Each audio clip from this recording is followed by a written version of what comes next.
You're listening to the Unreasonable Fridays podcast network. The only reason he is a ranger is because in second edition D&D, they didn't have barbarian. They only had ranger, so they made him a ranger, and they made a whole joking backstory about it. However, there is a barbarian class in 5th edition D&D and in Baldur's Gate that is like animal-esque. It's like ranger barbarian, so I think I'm gonna make him that. All right.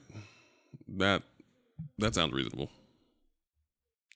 You're allowed. I mean, okay. I think so. I mean, I just want him to still, be ranger kind of, even though he is very, let's just smash people's heads in. I love minks so much. Have you met his hamster yet? Yes. Where does he keep his hamster? I don't know, actually. Then where did you meet his hamster? In his hand. But then where did he put it when he was done? It didn't show. So he's got like a trans-dimensional hamster. He pulled it from the shadow to be fair, realm. we basically walk around with bags of holding. I know, but do you have living things in your bags of holding? Sometimes, yeah, actually. You like I freed a pixie from a lantern. And when you needed it, you emerged from your bag? Yes. Oh, well, there you go. That's all I need to and say. The answer is in his bag. There's also a lot of severed hands. Yeah, then the answer is in his bag. That's why I was like, where does he keep the hamster? The answer is in his bag. I guess not really exactly. I mean, a bag of holding, because that doesn't really work. But anyway, it's in his bag. That's it. It's not. That's it. Yeah, you got it. I'm assuming it's in his bag. It's the only thing that makes sense to me. It's in his bag. That's it. But there's no hamster for me to interact with in the bag. Well, it's because it's in his bag. Yeah. Right, but I can access that. Right. Apparently he's got another bag that's none of your fucking business. Like I said, it's in his bag. That's fine. It's a game of bags. I saw your inventory. It's a game of bags. So he's got another bag. So many bags. Right. He's got a bag of bags. So it's fine. He's got a bag of bags with one bag with a hamster in it. That's none of your business. And rightfully so. That's like his boy. That's his homie. Don't touch it. It's fine. Go ahead, stand up, stand up, stand up.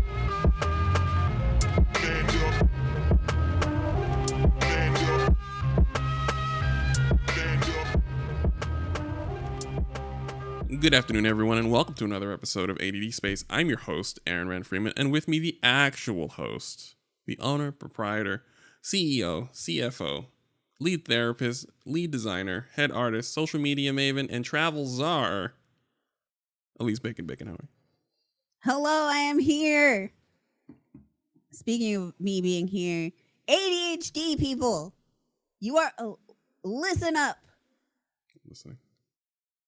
Go to the goddamn bathroom. Yeah. On your way back from the bathroom, grab some water. Have you eaten? Eat something. Get a fucking snack. Also, again, did you go to the bathroom? Because I bet the second you stand up, you're going to be like, oh, wait, I forgot. Yeah. Okay, now back to our regular scheduled program. Hello, Aaron. Hello, Big. How are you? I'm here, existing in this world. Is that the whoosh of existence? The whoosh of existence. There you go. You should do that when you don't want to talk to someone, but you want them to know you're around. Just go next to them. I mean, don't tempt me because I fucking will. You can't do it to me now. I know it's the whoosh of existence. It means you're around. We've already sorted out what it means here. I'm gonna whoosh away. I'm just gonna be like, this is the whoosh of way. This is fine. I accept that. The fall of gaming apocalypse is upon us. So I hate it here. We are under attack. I'm dying. I I just bought with some gift cards and some money. I bought Bomb Rush Cyberpunk. I bought WrestleQuest. Oh, real quick, I need to know, has my question about Bomb Rush been answered? What was your question about Bomb Rush Cyberpunk? Is it fuck the police? Oh yeah. Remember, they were specifically not showing that. They're not showing that because in like the actual marketing materials, yeah, they're not showing it. But you're not like, yeah, it's like for real. Fuck the police. Like your first thing Okay, you do. cool. Add that to my list of crying. Got it. Thank you. The first thing that you do in that game is break out of the police station and cause trouble. God, yes. Like you are incarcerated and you're like, nah. What platforms is it on? Everything as far as my understanding. Bitch, yes, it's going on the Switch. Yeah, I got it on. It released on Switch. Apparently, according to the esteemed thought leader Jeffrey Russo, he explained that apparently since Nintendo gave it the most shine, they brought it on Switch first, and then about 3 weeks later, it came out on everything else. So I got it on Xbox. So cute. I love that. Right. So I have it on Xbox, but it's everywhere. I believe it's everywhere. It's not multiplayer, right? No, not at all. Bitch, yes, on the Switch it goes. There you go. I need to get a new one. Jesus Christ. Well, I don't know. Well, I guess we can jump the gun. Apparently, they are testing Switch 2s.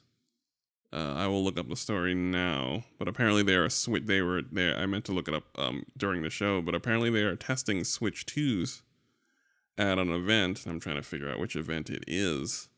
So we are a game show. If that is what is happening now, then that is where they are testing it. But I'm going to look right now. Probably because the Tokyo Game Show is coming up, and I know Final Fantasy is going to be doing a lot of shit there too. By the way, open beta for Final Fantasy 14 is going to be starting in August with 6.5 Xbox players. Yeah, that's me. I have been chased. There we go. Nintendo demoed Switch 2 to developers at Gamescom, which was last week. So that's where they switch. So you might, if you can keep your Nintendo Switch humming along until then, like a year. Yeah, I'll do my best. Because Switch 2 is coming, and when, holidays or next year? Next year. The amorphous time period that is next year. Fuck. Well, I mean, I'll do my best. I mean, if not, then we'll make it work. We'll figure out what needs to happen. But like even if I need a used Nintendo Switch up until then, like that's fine. Right. This baby is I wouldn't pay attention to the leaks though. The leaks are saying all kinds of shit, and I'm just like, y'all. Well, you know, the game developers are saying they played it and can say no more about it. They gave it a spin, and yeah. And frankly, I don't really care. As long as it's Switch 2 and I get to import my games and just slide over to a more powerful platform, then I'm in. Yeah, 100%. I don't care. Yeah, as long as I can play my old shit, I'm not worried about it. I don't do Nintendo for power, but like as long as that bitch doesn't overheat, like, and that's where I'm at right now, I do not care. I'm not saying that I need a behemoth. I don't need Nintendo like running Unreal Engine 5 games 620 frames per second. Like I don't need that. But I would like to play some of these Zelda games, especially the last one that absolutely choked my Switch to death. And I would love to play it. Like I would like to play Rune Factory 5 without it choking. Like, right. And that's fine, right? Like that's fine. Yeah, I don't need any leaps, but when there's literally a leak. I want to say it was like from Game Rant where they're like, Switch 2 rumored to be as powerful as the PS5, and I'm like, my nigga. That is a rumor. That's the thing, right? So if you're gonna make something up, like if you're gonna absolutely fabricate, you have to base it in reality, because no one's gonna believe that Nintendo's putting out a portable console or a hybrid console as powerful as a PlayStation 5. Nintendo has not been concerned about the raw power of their console since like the Super Nintendo. And they don't need to be, and they don't care. They don't care. do not care like that. I don't know what people is going to get it through people's heads that Nintendo does not operate like that and does not care. No. But every fucking time there's an update or like a new thing, it like goddamn clockwork. They're like, the Nintendo Switch is going to be in 4K and it's going to be a actual rival to the Sony PS. They're not even rivals. They're so not even rivals. The Nintendo Switch is drastically outperformed Sony in Japan. Go fuck yourself. Yeah, they're not. It has no compulsion. Nintendo does not care. Nintendo brings out consoles that are powerful enough to run the most powerful games of their previous console very well. Full stop. That's it. You will get a chance to play Tears of the Kingdom at 60 frames per second at 1080p. That's it. Undocked. That is probably the ceiling. And that's going to be good for another 8 years of this shit. And that's fine. I don't want anything more than that. I don't care. I'm not. You know what I want? I want a portable console that I can lay in bed and play. And with my Joy-Cons, the detachable Joy-Cons was just like absolutely the biggest game changer in my life, like hands down. Like I know a lot of people don't like them, but like I'm telling you from an accessibility standpoint, that shit is great. I rarely play games with the actual like I have the controller, like the Pro controller. Right. Like I have that, and there are very few games I play with it. I'm usually like Joy-Con in one hand, Joy-Con in the other. Like that way I can stretch, do my arms, whatever, and like whatever fucking nerve thing is happening, like I can adjust for it and it doesn't interrupt my fucking gameplay. Right.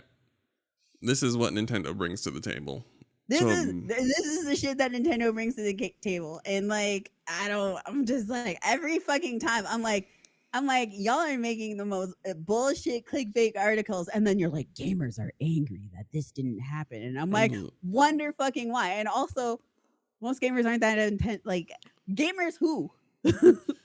If you are demanding raw power from Nintendo, your entire basis of your interaction with Nintendo is made up, fabricated, based on general assumptions and lies, and you don't have a Nintendo console. You don't have one. Or you would know what the deal is.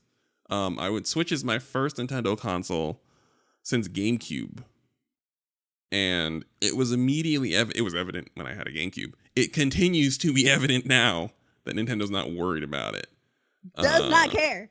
Does not need to care. This is not their market. Nintendo will make... Y'all keep coming up with problems for Nintendo that Nintendo doesn't actually have. I have these discussions periodically with people who ask me questions about Nintendo strategy and will just essentially ask me a question that's not for them. They will ask me about like the power of the Switch or why isn't this more powerful or this, that, and a third. And I'm always like, Nintendo simply doesn't care and has never cared. And I almost want to ask them, who planted the seed in your head that suddenly Nintendo would start to care now after the Switch blew every console out of the water, and the Switch 2 will continue to blow the consoles out of the water again. I'm already on the hook for one. It doesn't matter. Right. No, who do I pay? I'm already there. Who do I pay? That's it. It doesn't matter what's in it. It will allow me to continue to collect my classic shooters. That's it. That's it. My JRPGs. Yeah. It's just not... And my top-down shooters. Right. Top-down shooters. I have so many of those on the Switch, boy. I fucking love top-down shooters. I'm at the point now where one... Oh, and my farming games. Like, I'm a hook for Story of Seasons and Rune Factory and Stardew Valley and... Right. Whatever the fuck else comes out. Cozy games. Right. So it's like, don't... Yeah, so... It's just, if you're listening, and if you're thinking that Nintendo's going to make a move to make a more powerful console, like a comparative to a premium console, I guess you could say, the PlayStation 5, a Series X, the answer is no, and the answer is never. And please review why you would think such a thing. And if it's because someone told you, that person is unreliable. That news source is unreliable, the Twitter account is unreliable, your cousin's a jackass, all of this is true. Switch 2. Whenever we pay. That's it. I got WrestleQuest. WrestleQuest is a wrestling based RPG, like an actual like RPG based in the world of professional wrestling. And I'm gonna play more of it, but I think I almost want to recommend it to you because like you don't watch wrestling, but you appreciate the theater and the LARPing of it from the distance. I love popular LARP. Right. And it does such a great job of bringing the improvised LARPing stunt work world of professional wrestling into like a JRPG setting that it would be, even if you don't know everything that's happening in terms of the references, the game itself is so entertaining in its portrayal of wrestling that I think you might like it. But first I need to finish it. And also that will happen after I finish Sea of Stars. I've been watching Erica play Sea of Stars. And That's another one I'm on the hook for. yeah, it's extremely good. Yeah, that is extremely good. I think it's on Game Pass, so you have access to it. It's just a matter of finding. Yeah, it's just a matter of finding time for it. Which good luck to you and your family. Good luck. That's right. This is such a stressful time for me. And they are, and like so, and also Starfield came out, which, it actually is Bethesda's most coherent, glitch light game by a large margin. And I almost get the feeling that Microsoft applied pressure to make sure that the game came out like this, reasonable. It's not perfect, but they wanted to make sure that it came out reasonable and as stable of a product of a Bethesda game as possible. And it shows. And it's one of the benefits of console exclusivity, because I think one of the most consistent problems for like modern, like I guess, graphically intensive games is the multi-platform port. Because games that come out just for Xbox look fine, and games that come out just for PlayStation 5 look fine. But when they come out for every console, that's when the optimization starts to lag a bit, and rightfully so. It's hard to do that for every console and make your release date. So just Starfield being on just Xbox and PC is really good. I might be waiting for more patches because I'm having, and this is, how do I put it? I'm trying to get my mind around on 30 frames per second on a newer release. And it's not that anything's wrong with it. The motion blur is so subtle. And I kind of wish there was like a motion blur slider so I could turn it up. Because it's such a raw 30 frames per second. It's consistent. And the game looks phenomenal. Like in terms of like art. But it is like an adjustment for me, and I'm working on it. Like I play a little bit more and more, and I can feel myself adjusting to it. But the art style has a name. I have to look it up really quick. Something it's deco. Actually, something deco. Not kind of. I can actually pull it up right now because it's actually the art style that is one of my besties. Like it's like their favorite fucking thing in the goddamn world. Yeah, the art of the game is phenomenal. Like the actual like spacefaring art, the technological art, the architecture of everything is actually really good.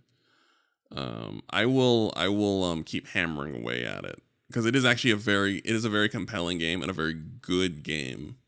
I just need to make the adjustment because I realized I hadn't played something with like a raw 30 frames per second without heavy motion blur in several years. So it's been several years, so it's like even I think Plague Tale 2 was the last game I played, and that had what's it called? NASA Punk. Oh yeah, I know. I do like it. The art style is very strong. There's also a little bit of Frutiger Arrow with it as well. Which is a design aesthetic that's from the early 2000s to like the late, like to the very, very early, like 2010. It's used mostly in advertising. Mm. So it's a Oh. combination of like those two things. Yes. Um, here, let me show you what Fruitiger Arrow looks like, Okay. and you will understand. It Windows especially is guilty of this. Yeah. Yeah, I do like the game though. I really do. Uh it's very interesting. Like yeah, I enjoy the world that they've already begun to build. I already enjoy the gunplay. I enjoy the art style, texture work, lighting, writing, music. Like it's I have not played the other ones at length, and I do not know whether this is the best Bethesda game. And I cannot tell because there's a lot. So there are people who are really enjoying themselves, and then there are people who are very annoyed that one, a Bethesda game is being reviewed very well, and two, that it's on a general like PC. It's in the PC Microsoft ecosystem specifically. And Fucking deal with it. I mean, I mean, listen, Bethesda games are jank. We know this. Bethesda, like specifically Bethesda, is that team, that platform, that like that engine that they the use. creation always engine, jank. yes, the creation Yes. engine. Yes. Thank you. The creation engine, always jank, always endlessly jank. We know this. The people who are excited about Starfield are the same people who are excited about Skyrim and Fallout. Especially, I think it's actually more the Fallout people than the Skyrim people. I'm not gonna lie. A lot of the Skyrim people are more like the fantasy, less science fantasy, if that makes sense, sci-fi. Right. And Fallout falls under like the sci-fi. I see it. Yeah. So there's more of that. And then you have like the people who love space shit. That's me. And I'm going to tell you, all of the space shit games are also jank. Every last goddamn one of them. No Man's Sky, hello. Hey, you leave No Man's Sky alone. They ratted that shit out really, really nicely. Now, was it jank for a long time? Was it jank for it a lot? It absolutely was. Has it been jank? Now, It's been jank longer than it's not? Yes. It's been... This is like a live service game that was able to continue forward and rebuild itself, and it is a fantastic game, and it's still a little jank, but the jank is charming. I mean, yeah. Now, also, when I say jank, I'm not talking about like game breaking bugs. No, not at all. I'm talking about like shit's weird sometimes. I understand, and I guess we need to. Is that our operational definition of jank? Is shit's weird sometimes? Yeah, like, you know, like when playing Andromeda, like sometimes like there'd be a body floating, just like glitched in the air. It didn't break anything, but it's just hanging out there. That's how you know you fucked them up. That's how you know Exactly. they got the hands, is that they're floating in the sky. With no reason. Their body is just floating in the sky or stuck up against the wall or whatever. That, or when they look like there's a body part there's a body part stuck in the wall, so they're kind of dangling like they got harpooned. Yeah. That's how you know you fucked them up. That's how you know you fucked them up. Right. Like sometimes jank happens. It's true. Like jank I consider like non-game breaking bugs that actually get kind of funny. The latest Pokemon game. I thought that had game breaking bugs in it. I thought that one was like it did have game breaking bugs in it. It also had not game breaking bugs, like arms just moving. Just moving, or like some very bizarre things that were happening. Like if you watched the stuff that was occurring, because like people were posting clips all over of their games, and like their games were fine. Like they were able to progress, they were able to complete the story, they were able to do stuff, and it didn't break it. But there'd be like eyeballs places. That's jank. This is not supposed to happen, but it's not. It's not breaking your game. Yeah, I know that song. It did have game breaking bugs as well, but they did work a lot of those. But it did have game breaking bugs. Baldur's Gate 3 has both. It's quite janky and definitely has some game breaking stuff. One of my favorite speedruns. Oh yeah, the speedruns also operate off of like can't remember what the word is, but taking advantage of the jank. Like one of them, you can shove a major character in a box and push that box and throw that box off of a cliff. In Baldur's Gate? Yes, and then it starts triggering cutscenes out of order. Speedrunning gets unhinged. Oh yeah, no. I am very familiar with Destiny speedrunner. So yes, that's exploiting some in-game jank. My favorite bit, and I watch a Destiny speedrun, is when the players will all just casually walk out of the dimension. Like they'll just look left, go right, crouch under a rock, and then be in the Shadow Realm, and then proceed to travel through the Shadow Realm across multiple encounters. And you see a raid will be completed in 9 minutes. An hour-long raid will take 9 minutes because half of the fire team is in the Shadow Realm triggering events in a specific order. So yes, I understand completely. I didn't know that. I did not know that level of that was a speedrun thing. I saw somebody doing it. I didn't know that's what it was. You can shove Shadowheart, who Shadowheart has some very has some like quests that directly relate to the main story. Right. And so you shove her in a box and throw that box off the cliff. And it starts triggering cutscenes out of order. So do the cutscenes just start as like, is she like, did you throw her like in a time portal? Is that what happened? You just threw her, kind of lost the time? I have not watched the details because I'm not like a speedrunner person, but there's a lot of folks in my FC who both do speedruns and like take part in large speedrunning events and also watch speedruns. Mm-hmm. So they have been informing me of some of this content, and it's been fucking hilarious. Now I'm about to go down the Baldur's Gate speedrun rabbit hole. Charming jank. So, and like if you play PC games, you are quite used to jank, because I think it's because PC can with PC, like patches happen on games like all the time. Right. I mentioned this before, like so like we're used to things just not working.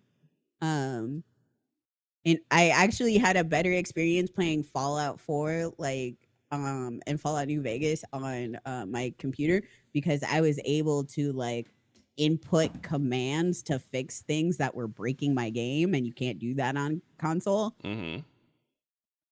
I was just like, oh yeah, so like I fucking elevators in Fallout 4. There's a command like you can type in.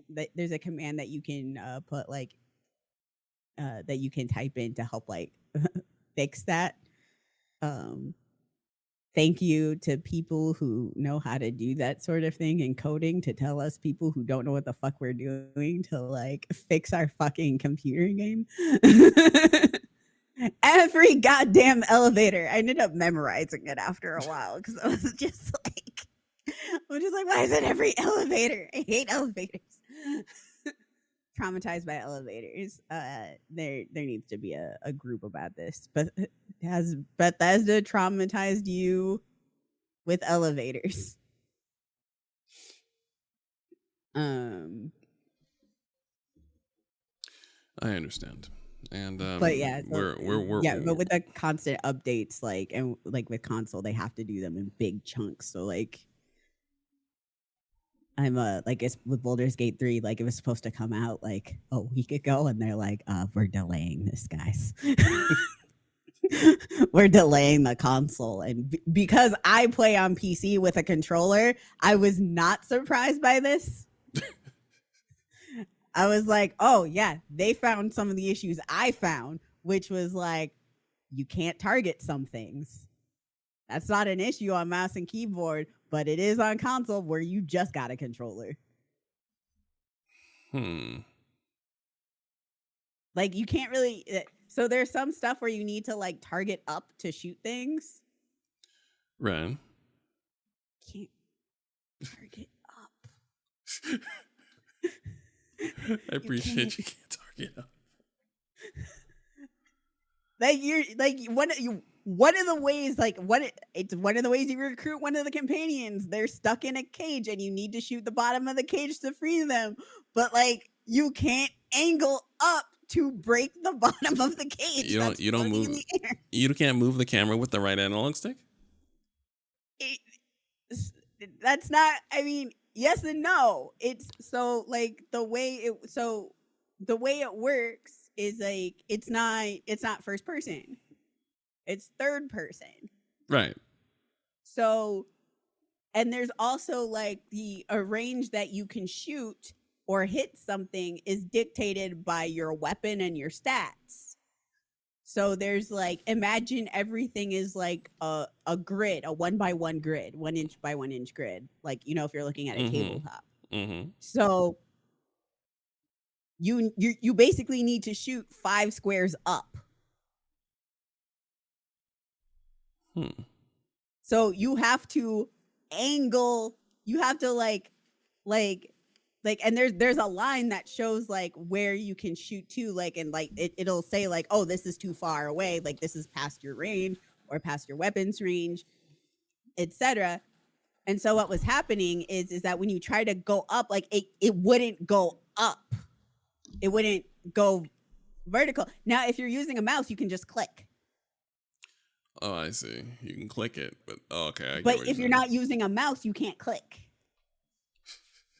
Because, you know, on controller, clicking is A. If you're like Xbox controller like me, and you're aiming the vertical with like the left thumbstick. Or right thumbstick. I can't. Don't ask me. My brain doesn't know unless I'm looking directly at it. You typically aim with the right thumbstick, so we're gonna say right thumbstick. Couldn't tell you, this game's weird. And I can't be trusted on left and rights right now. My brain does not know the difference between left and right, like actually, on a physiological level, not I'm bad with directions level. Oh, I understand. Yeah, I always had like I have the elevator disclaimer in because people don't actually get it. They're like, oh yeah, no, I'm also bad with directions. I also don't know my rights and my lefts, and I'm like, no. I know my right and my left. How my brain perceives right and left isn't always accurate. Right. I've had the issue where both of my hands feel like my left hand. So it makes it very difficult when I'm like trying to aim in like I'm playing a shooting game. I aim with my right hand, obviously, but both of my hands feel like my left hand, so the signals don't feel right, and it feels like I'm playing backwards, and that it's almost like I'm controlling, and I'm making my brain I'm making my brain contort into a barely comfortable position to operate this controller. I don't know if it's similar, but I do understand that sometimes those directions, you know them academically, but your brain needs to send the right signals, and sometimes it just don't. It's kind of and you probably have this because your scoliosis. What is that? So the way that this happened is so if you have chronic pain on one side of your body, your it fucks with how with your brain wiring. So your brain wiring now associates everything with that side of your body, because that's where it's focused. That's where the pain is. A lot of you hear it more often with like amputees. Right. You don't really hear it with like, you always hear about things in like the extreme sense, not like the in-betweens. Right. So like what happened is like, so because everything was centered on the right side of my body, my brain thinks left is right, like actually. And sometimes what happens is that it changes my perception, like my actual perception. So like while I'm raiding, it's like there's this fight there's this savage fight right now. It's P10S. You're fighting like this giant Resident Evil ass looking motherfucker spider castle guy, and this is a very accurate description. Go look it up. P10S. Right. Final Fantasy 14, you'll understand. You'll be like, what in the Resident Evil is this shit? There's a part where he swivels his head right or left and does like a full laser beam down that side of the room. Right. He will swivel his head right, and my brain will look at it and actually, like, it will actually process the information and how I see things visually as him swiveling his head left. So that right is actually the safe space. So like my brain will actually I will see something and I will see the information. My brain will register the information as the exact opposite of what it is. Yes. Like a mirror image. Yeah. And then I'm like, I go to run to what I think is the safe spot, which is the exact opposite of what the safe spot is. You just go running into the laser of destruction, even though you actively know, your brain is like, right. And then you were like, okay. And then you just went. And then I die and I'm like, and then it snaps back like to what it actually is. It's kind of, you know, when you go to the optometrist and they're adjusting the lenses and it kind of does that zoom in, zoom out while it's adjusting. Mm-hmm. That's kind of what it looks like to me. And all of a sudden everything is correct. And I'm like, wait, what?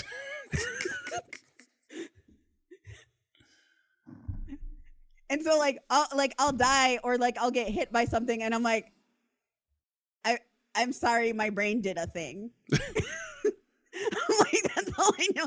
I'm like, I'm so sorry, my brain did a thing.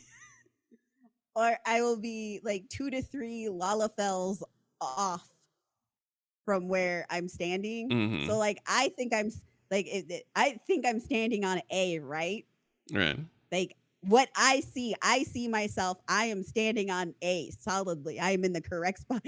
I'm actually standing on B. 3 Lalafels over. Mm-hmm. Not in the safe spot. Yep. And then I die and I'm confused and then it snaps back into place and I'm like, oh. So sorry to everybody who has heard this exact explanation 100,000 times. So I'm like, yeah, sure, it's the right thumbstick that aim things. I don't know.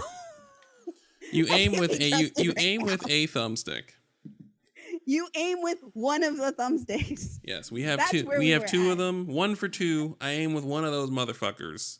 That's right, it. but like for whatever reason, going up the Z axis is just like not a thing. I think I had to do it from an angle. I think I had to like be from an angle and just kind of be like, okay, I'm gonna stand over here. There's the bottom, and then I'm gonna go like that and go. Whoop.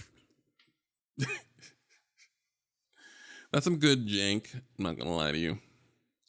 Right, but now the thing is like, if you're on console, that's not gonna work.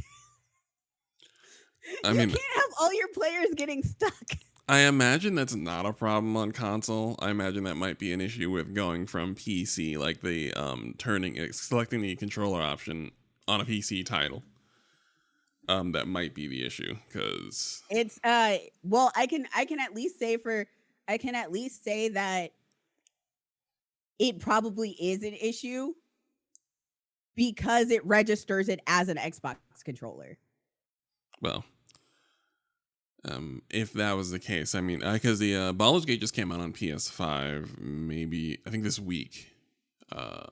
Today's date is Yeah, I had to show some like the controls are actually the same on PS4 controller. right, It's just the button mapping is the same. right. So I had to show my roommate how to like access one of the menus, but I was like, wait, can I just like physically show you how to access this menu? He's like, where do I do this? And I'm like, can I see your controller? I'm like, you use these buttons. And he's like, oh, okay.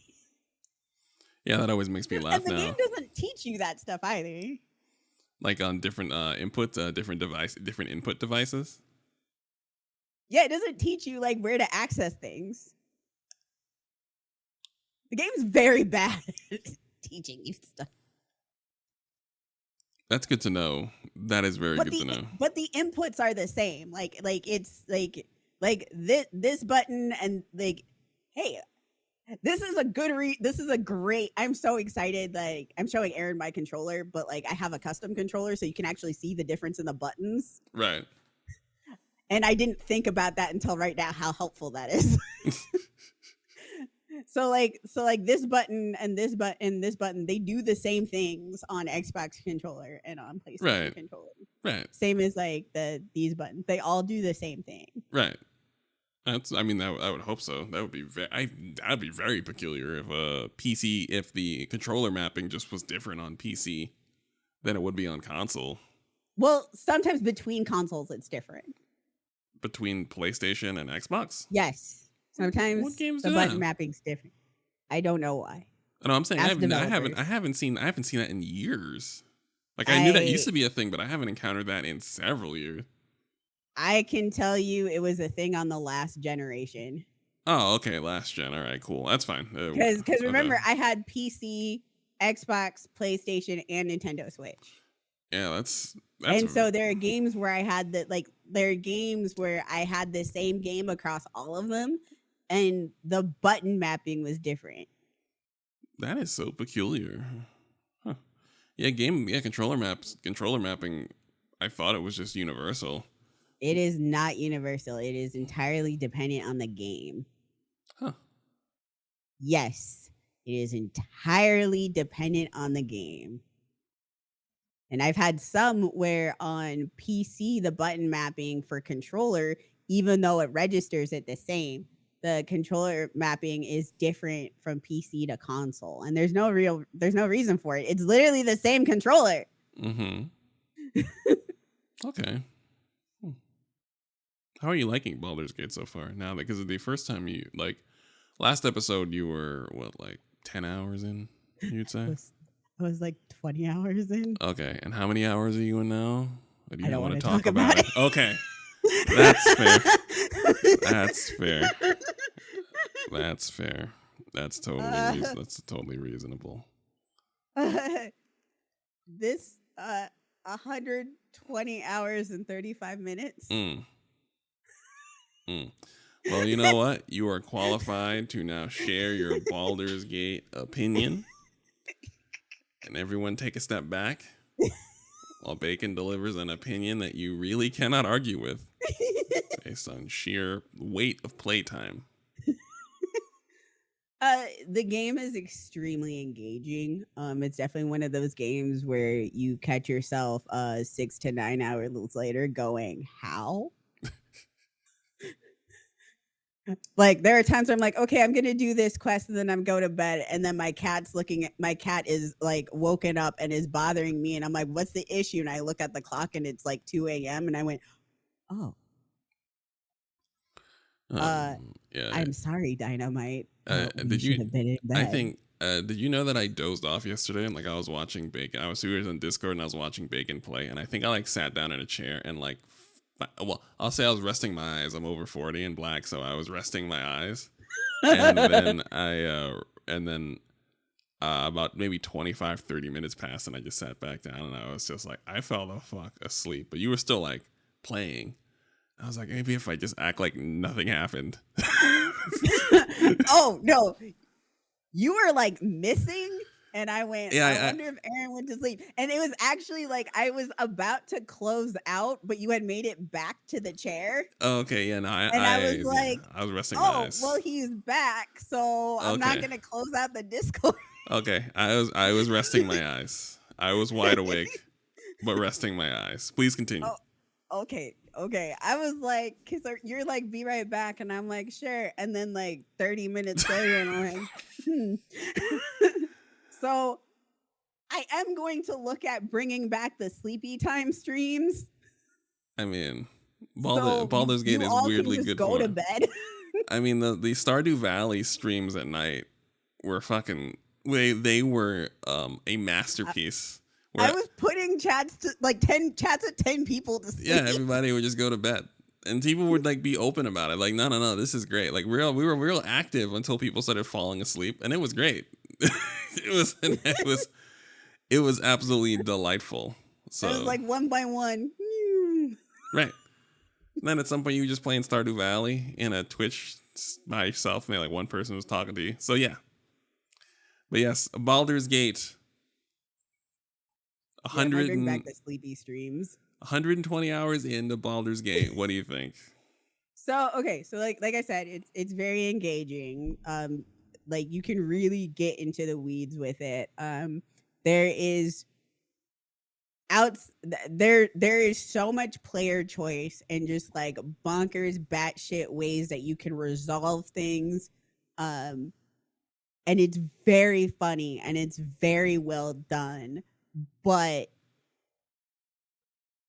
I have significant issues with the writing. Like I think the writing falls on the writing falls to me under and this is something that I've been talking about for a while. So if you've been listening for a while, you this is not new. I think the writing has some significant ethical issues. There's there's the idea of like, okay, well, we want to give players choice, and we're not making players like choose to do evil or heinous things. We also want to let players like have evil characters, which okay, cool, you want to have like a villain arc, fine. But at the same time, like these choices aren't created in a vacuum. So like every choice that you can make in the game is something that the developers allow to be there. Mm-hmm. There are some side quests that I ran into that are so deeply problematic that like I don't and have no purpose. I don't know why they're there. They serve no purpose.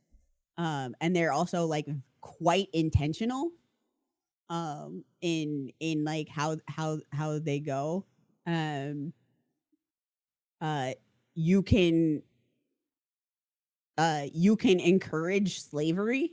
You can take a cut of money from enslaved people, from people like from slavers. You can also just outright kill slavers, which I do. Although it also turns out that killing slavers might break your paladin oaths, depending on what kind of paladin you are. I am going to have to figure out that one in detail. Like I'm going to have to like make a paladin playthrough of what doesn't break my oath. I know the Paladin of Vengeance one is like, by the name, extremely forgiving on what doesn't break your paladin oath, but the other two are not so much forgiving on that. So like I might have to make a playthrough specifically of what doesn't break my oath. Mm-hmm. now you can be like an Oathbreaker paladin. That's entirely like that is a build. Like once you, but like if you want to play a paladin and play true to a paladin, you run into white people ethics. And you know, some of those white people ethics are no, it's wrong to punch Nazis. Newsflash, it is not wrong to punch Nazis. Not at all, no. They can go fuck themselves. Like there, and I mentioned this a bit too. There's fantasy racism. Like there's in I played a drow throughout this campaign, and one thing that, you know, the game does is like all of the NPC, like all the game doesn't give lore to players, so players like don't really know why races are acting, or like why people are acting certain ways towards races or etc., or what the backstory is behind those races. And like the drow drow in, like there's a couple of races that like the bioessentialism was kind of built into some of the lore of some of these races, Right. and they've been working on like removing some of that bioessentialism, but some of that's made it into this game. It's in the background of the game, and the NPCs like treat the characters like that. And so with drow, there's like two different drow. There's drow who worship Lolth, and Lolth is a giant evil spider lady queen who has it's a matriarchal society that practices actual misandry and uses men as like slaves and sex slaves, because, you know, why would a white cis het dude create a society, run a matriarchal society that wasn't actually misandrist? Also the Githyanki. So weird that the warlike tribe is led by an evil lich queen who feeds off of the bodies of to live forever. But yeah, so like drow, like, you know, follow like there's actually a pantheon of gods, but like a bulk of them follow like this evil spider queen Lolth. You know, there's literal ritual sacrifices to Lolth, because like I said, she eats people. Right. And it is matriarchal. It's run by her priestesses. Also, there's the goddess Shar, another matriarchal society. Also an evil demoness of the night. The drow don't worship her necessarily, but some drow do. I was just thinking about that. I'm just like going through the evil goddess, like the evil gods. I'm like, oh yeah, Tiamat is an evil dragon goddess as well. Of course. Of course. Actually, like one of the most evil. But yeah, so there's another subset of drow called, and they worship Illustrae, and Illustrae is actually the daughter of Lolth, and actually is actively goes against Lolth with her brother, and like her entire goal is to like show drow that there's like another way of living. Yeah. Because Lolth, like again, there's a pantheon, and Lolth just happened to, in lore, like kind of win a fight against the rest of the pantheon, but her children actually went, fuck you, mom. You a whole ass hoe and a bitch. And are actively like fighting, but also again showing like drow as that they can live another way. And like Illustrae following drow are actually very well known in the universe. Like they're very well known, and like the game doesn't like even like in 4th E and 5th Ed, like they're very well known. Like it's been a long time since like they haven't been like a thing. Right.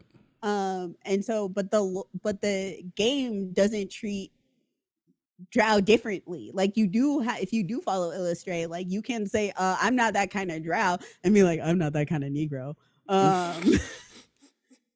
But and that's what it sounds like. It comes out as like, I'm not one of those drow. But I seriously I like I walked up to I walk up and I'm like, hello, I'm here to I'm a hero here to help you. What's up? And they're like, oh, I haven't seen one of your kind before. And I'm like, bitch, I just rescued you.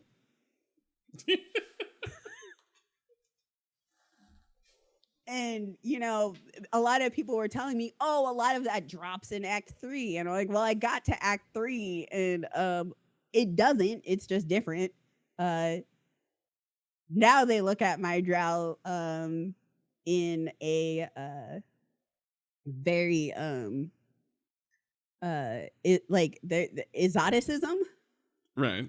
So now they're just like, oh, hey there, I know what you're kind of into. And I'm like, oh shit. And I'm like, you mean asexual? I'm asexual. And and again, part of that is because drow high priestesses literally make men drow service them with sex and have are known for their quote voracious appetites. And there's special techniques that the men drow use on for their mistresses to please them. So there's that whole thing of hypersexualization, and they treat the drow with hypersexualization because you're now in the city.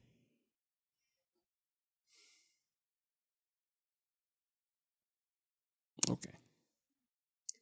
Now, I don't think people recognize what that looks like, because they're probably like, oh, they're just hitting on your character, etc. And I'm like, that would have been me, because I don't know enough about it. That would have been me. Well, so the thing is sometimes the game swaps my characters when I load in, because I do a lot of quick saves. Swap your character? Yeah, it'll swap the main character. So all of a sudden I'll be talking as a Githyanki instead of my drow. And they're not hitting on the Githyanki. They didn't just call my Githyanki a sexy thing.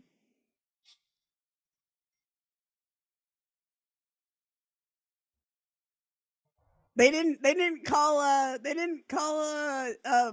my really hulked out elf compadre. They didn't call him all sorts of interesting phrases about his body that could be said honestly about his body. That elf is stacked.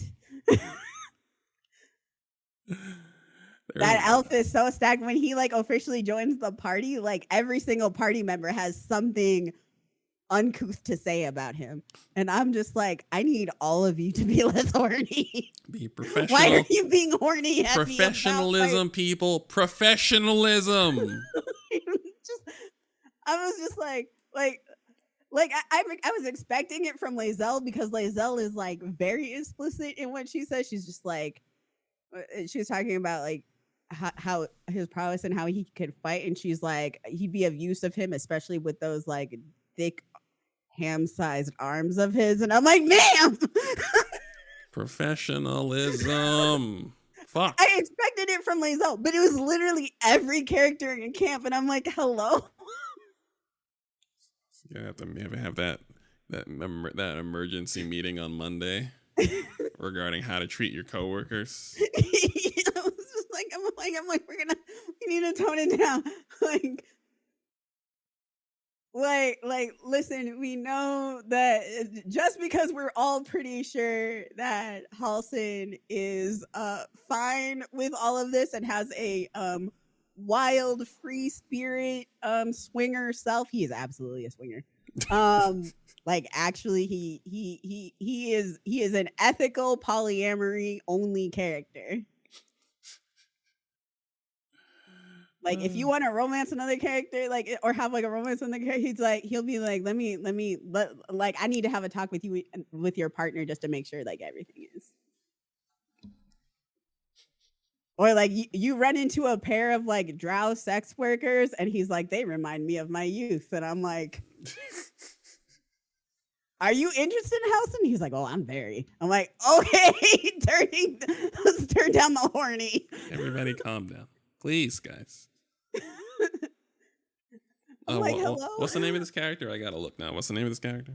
Halson. He is an elf. He's a wood elf who's got a lot of meat on him.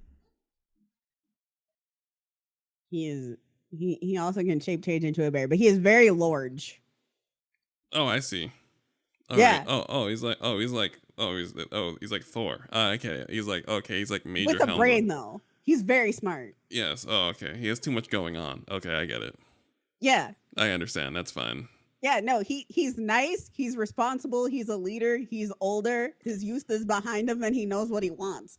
So nothing you find in real life.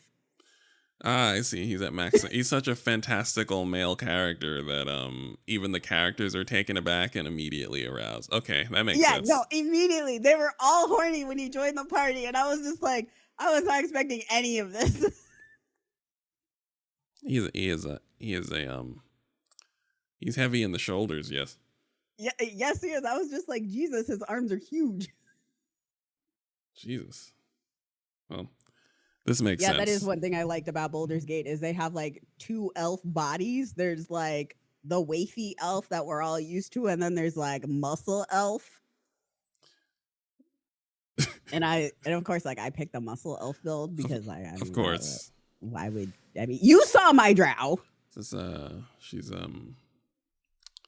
she carries she carries a lot of presence. A lot of presence. Also, how tall is she? She like towers over everybody you interact with. Actually, yes. Yeah. Is she like 6'5", 6'6"? No, I gotta be taller. She's like 6'10". She's 7 Probably. feet. I was saying, is she like big 7'2", lady? Yeah, because like the only characters that my drow isn't taller than are Minx, who is giant human, Halson, and Karlak. Like they're taller than they're taller than everybody. But Karlak and my drow have the same, like there's the same build. They basically use the same kind of build model for like a couple of the different races. Right. So for like the tieflings and the muscle elves and probably the muscle humans, like it's the same like build. But like the Githyanki are just like itty. They're just itty, which is fine because like they're small, but that doesn't stop them from being monsters, just damage monsters. Holy shit. So yeah, there's a like as I was mentioning, there's like significant ethical issues. Like I ran into a quest where this lady wanted me to bring her a Githyanki egg. Right.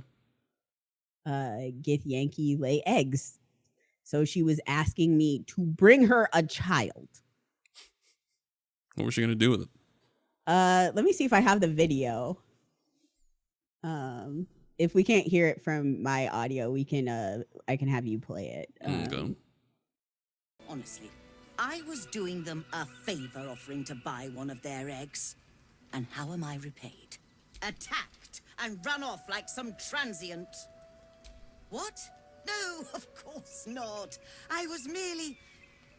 Well... Look, it's just an egg. The Society of Brilliance asked me to acquire one of their born in their tradition. Please, do enlighten me. What is this tradition?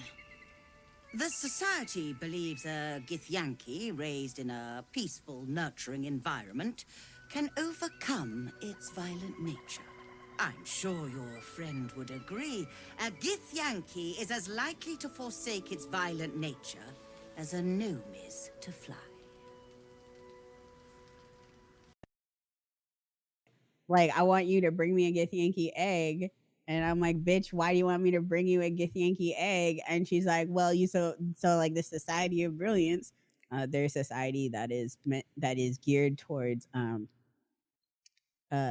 research on the Underdark, which is where Drow and Duergar and all these other like naturally violent races live. Just wonderfully naturally violent races that are always at war with each other. Live in the Underdark, and they're like part of the problems are because resources are scarce, etc. And not taking into account there's literally ideological warfare down there. But yeah, so they wanted to take a Githyanki egg and away from the Githyanki and raise it to see like if you can like nurture versus nature to see if like the violence is genetic. Ah, I see. Totally above board science. Right. But like it's very clear like what this person is trying to do and the language that is trying to use, and like it's also like again like the language that is written for this this NPC character for this side quest is very explicit. This wasn't like a mistake, it wasn't a joke, like it's very clear. And like somebody else had found like some content later on that they're like, I'm pretty sure this has to deal with some other content like further down the road.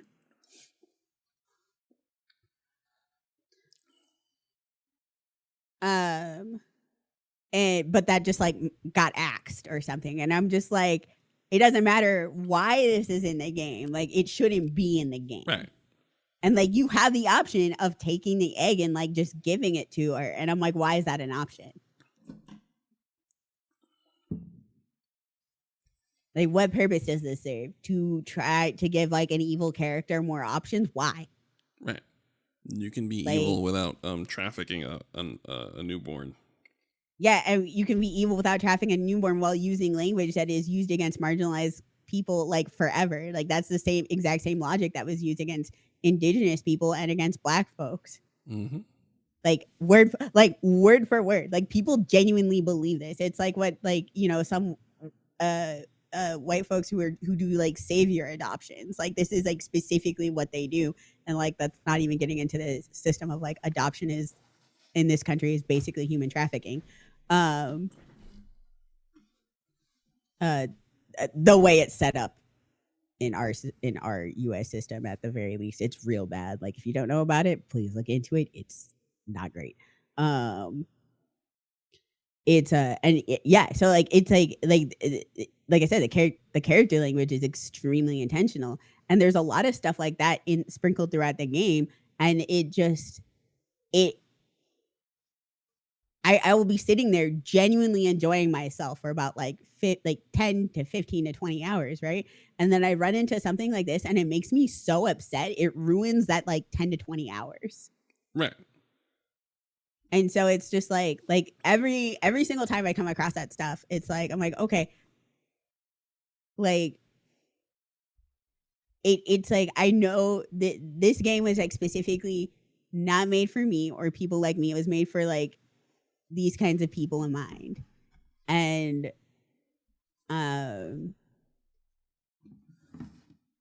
that kind of shit bugs it. Like it really bothers me.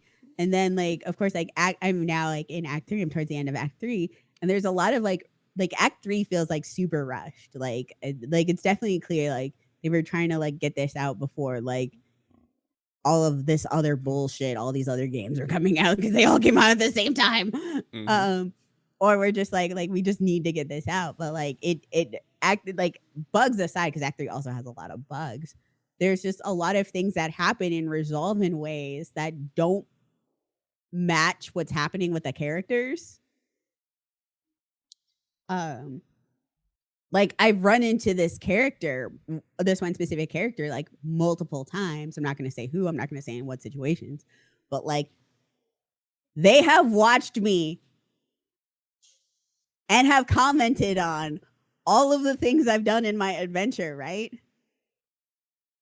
So towards the end of the game, they're like, you're going to either help us or we're going to kill you. And I'm like, bitch, what the fuck makes you think you can kill me?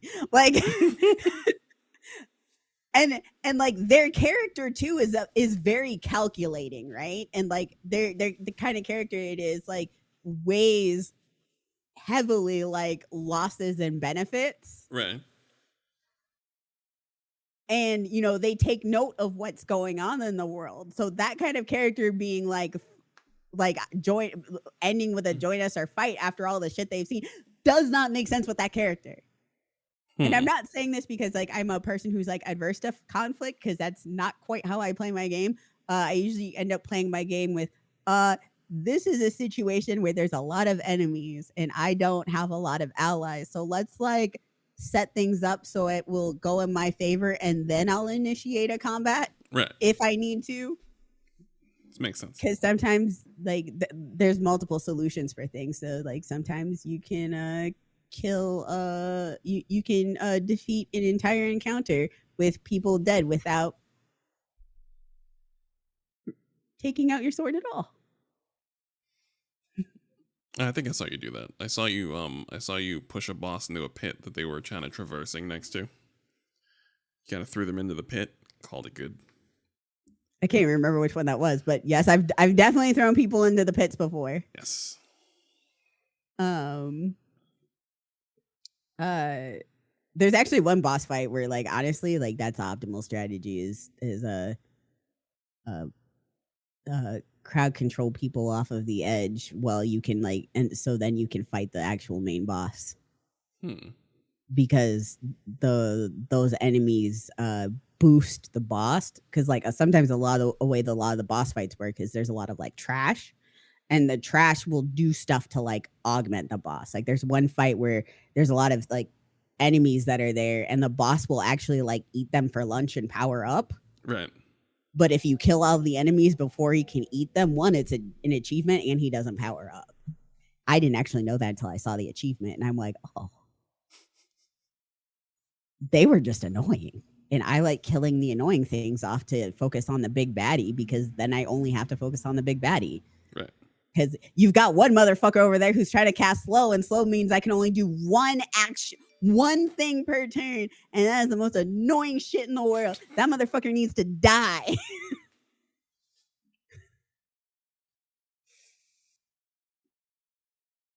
And there's I mean, like, so they there's you stuff like you can do a full bank heist, you can do heists on all kinds there are so many different hijinks that you can do, and it's very fun and engaging.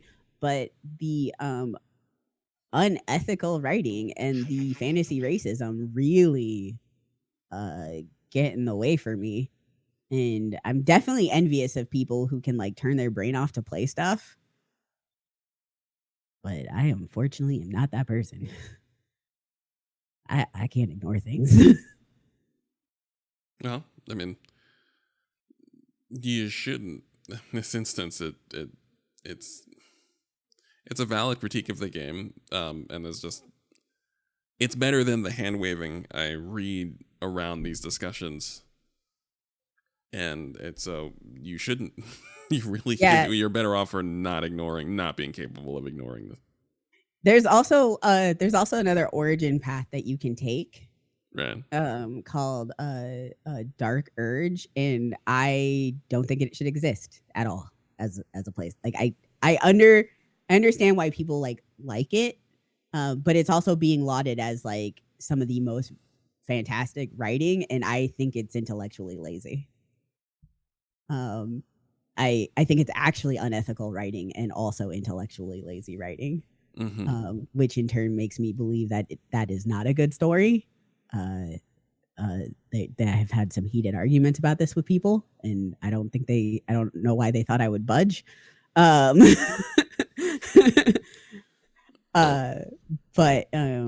like, so the premise of this is that so there's like 3 half gods, kind of. There's like, and one of them is a repeated figure throughout the Baldur's Gate universe, which again, this is not explained very well at all, because this game acts like what's going on when you enter it. Like, the previous Baldur's Gate games, like the lore that it's pulling from, right? And it like that assumption does such a disservice to the game, like such a huge disservice. So like there's a god of murder essentially. It's called Baal. Like he's and he demands like murder sacrifices. Like you have to like do a murder sacrifice in a way that he would accept. This also involves like murder as an art form. And so the Dark Urge character is actually from a Ball spawn bloodline. So like the idea of it is that you have like this curse that like causes you to like do acts of violence because of something that is in your blood, which that entire premise is like that whole premise to me is bad. Like that is like the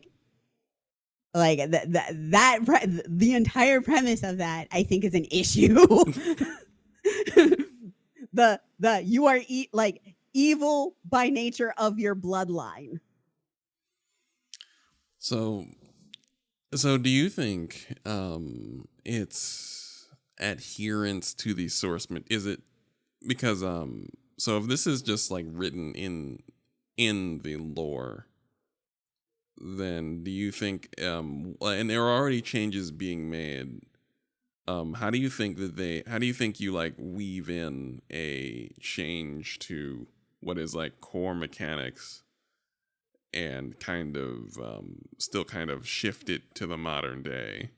Well, the thing is like those shifts have already been happening and they just ignore all of those shifts. The game ignores all of the shifts. Those shifts don't exist in the game. Is it because it's from a different version of D&D? Like No, it's from 5th edition.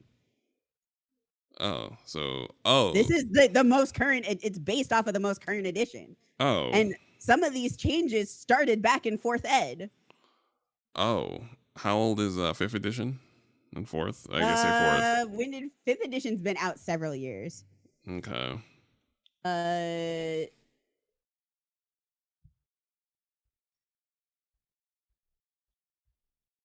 Let me look at the official release date. 2008. It says that the 4th edition was introduced. Yeah, 4th edition was introduced in like 2008. I want to say 5th edition was 2014. Do you think it's because also because the game was so long in development? I think it took like 7 years for this game to exist.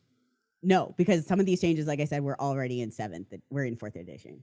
Ah, and like like some of the bioessentialism stuff was like removed halfway through 5th edition, and that actually doesn't exist in Baldur's Gate. So like with so how it was is like certain races had like stat bonuses, and so it made it so like certain races were more suited for other classes. So like half orcs were unintelligent to start with, so like like orcs had like stat bonuses specifically to like, I want to say it was specific to strength and constitution. And you had some races like elves which like had high intelligence. I think wood elves it's wisdom, and high elves it's intelligence. So what they started doing in like about partway through 5th edition is they started like removing that and making it so you get a +2 to whatever stat and a +1 to whatever stat, and then you can that way you can tailor it to whatever class you wanted to play. So if you decided like I want to be a half-orc sorcerer or I want to be a half-orc wizard, you can have like a +2 to int and a +2 to what and a +1 to whatever. So it made it so that you can choose where you wanted to put your bonus stats. And some races didn't end up having bonus stats, but they had bonus skills. So it'd be like, okay, so you're like a class a race that like lives underwater. So like you have like a bonus to nature and survival because you fucking live under the water. shit like that.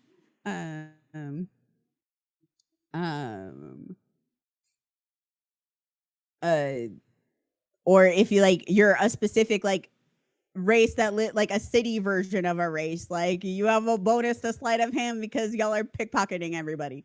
And I'm like, well, I'm like, that's kind of problematic. I'm also just like, let me pickpocket everybody. I'm going to rob everybody. You saw me in the vaults yesterday. Let me use my magic to rob a bank. What do you mean there's no doors? But I can see on the other side. I'll make a door with the mention door. Yeah, there's a lot of stuff like that. From my understanding though, they the writer that they consulted to work on this game, that Larian consulted, is actually one of the more problematic writers in with the current D&D, and is responsible for a lot of stuff. It's Mike Merles. Is that Mike Merles? Yes. Okay. He is basically one of the lead creators of 5th edition. Right. And he's basically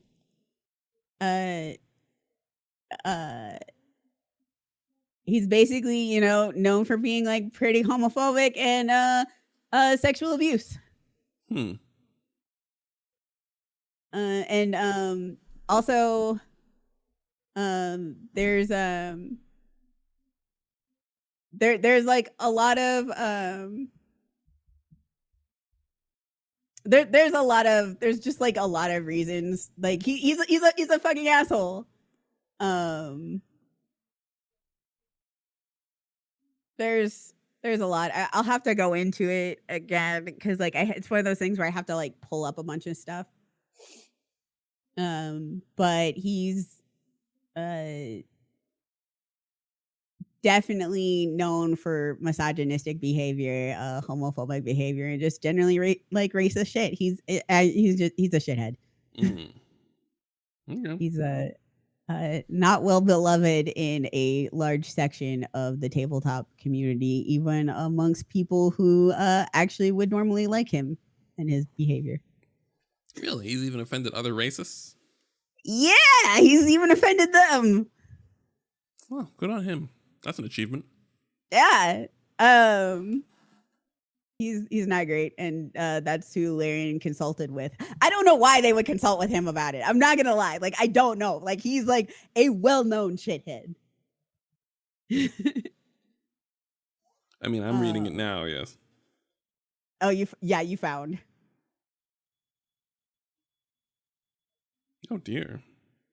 I love it when Aaron finds out information.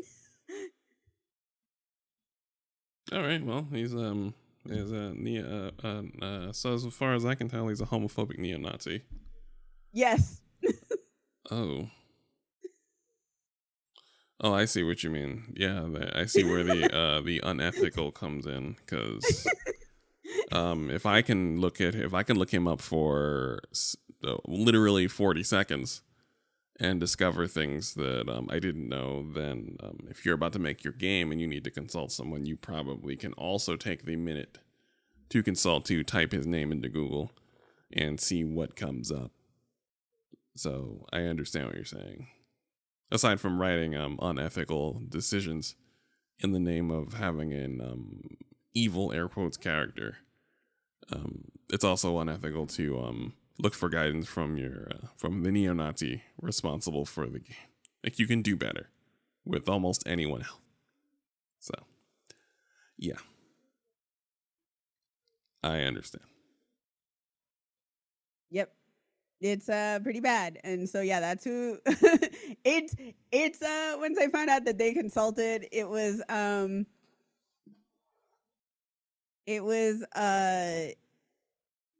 not surprising. It was not surprising to find that out.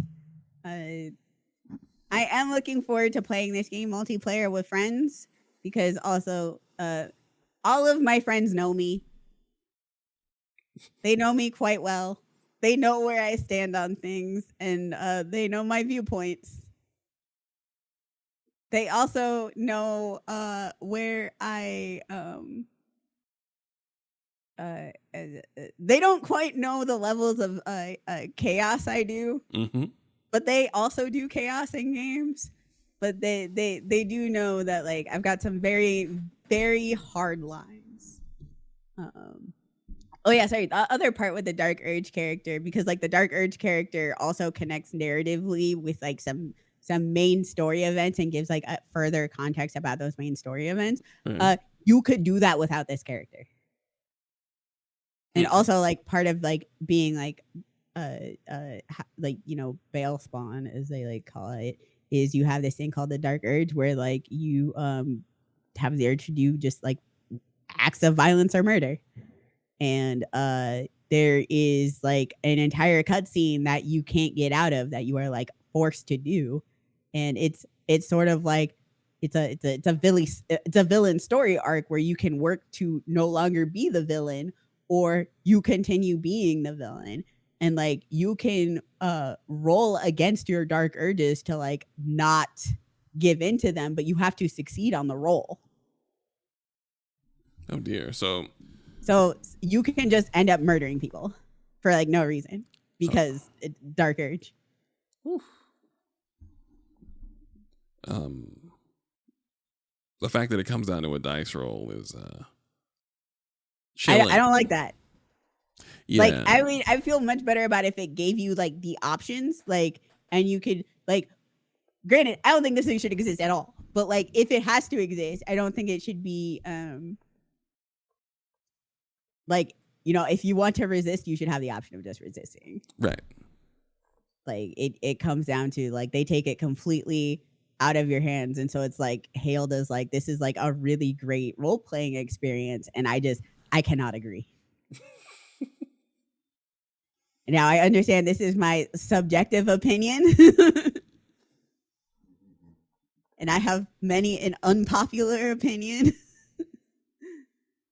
But yeah, I take a lot of issues with it. And of course, like I said, like how it's connected, it just that the entire premise bothers me. And then of course a lot of people are like, you should play Dark Urge because it's the best storyline. And I'm like, why would I do that? Why? I'm not saying you can't. Absolutely. Go have fun. Why are you telling me to? That is a little bit of that is a little ignorant and not aware of the brand. Because you would not be for that shit. Not even slightly. Like I was actually very thankful for my homie as immediately went, Bacon, do not play the Dark Urge character. And I'm like, what are you talking about? And then they gave me a short breakdown and I went, oh yeah, no. Yeah, no, I couldn't deal with human lives coming down to a dice roll. I can't see people who could though. I can see that. That is Two-Face. That is Two-Face from Batman's energy. Just letting it heads or tails and see what happens. So, yeah, no, that would make me furious at some point. Well, and the thing that I don't mind about Two-Face is like with Two-Face, it isn't because of his bloodline. Right. Two-Face went through an extremely traumatic incident and it fucked him up. It did. And, you know, Gotham has the best of mental health services. Well, if it can't get it has to be bad, or else who else is Batman going to throw around?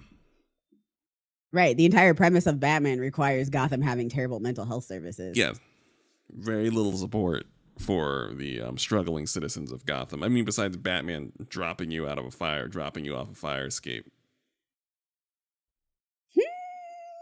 So. All right. Is there still a developing opinion about Baldur's Gate? Is a good question. No, I'm pretty solid in my opinion. I already, so I know It kind of sucks because like so I normally play through games the first time without like any guides, without looking up anything, but this game's kind of hard to do that with. Baldur's In Game. some cases, near impossible. Really? Yes. That's because the battlegrounds are so like there's so much minutia in each battleground that you were. There's a lot of minutia. There's also a lot of ways to lock yourself out of stuff that you want to do. Huh. And there's also like a lot of your decisions have like can go like if you make a decision it can go 3 to 4 different ways. And so there were some instances in which I needed to make sure the decision I would make would not make me quit the game. Because like I am a person who has a hard time it's not that I don't want to do the wrong thing. Like I'm afraid that my action will lead to something that would be wrong. Right. But like if I make a decision and it turns out to go completely against my morals and ethics, I wouldn't be able to continue. Like I would have to stop playing. Because like the way these games are set up is like once that happens, it's done. Like you can't fix it. In real life, you can fix that. Like even if it doesn't like turn out hunky dory, handy dandy, if you fuck up in real life, like there's a way to fix it. This is not like in games. If you fuck up, they don't allow ways for that. There's no ways for you to fix it.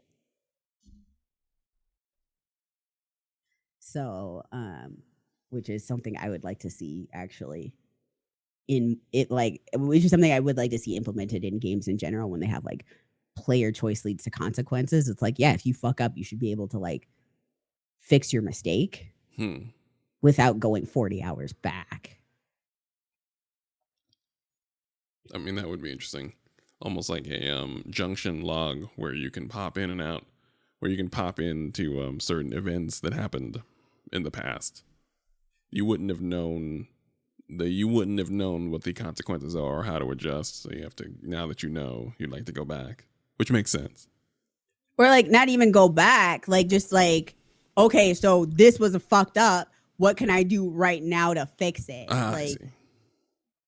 Like, okay, like, say like,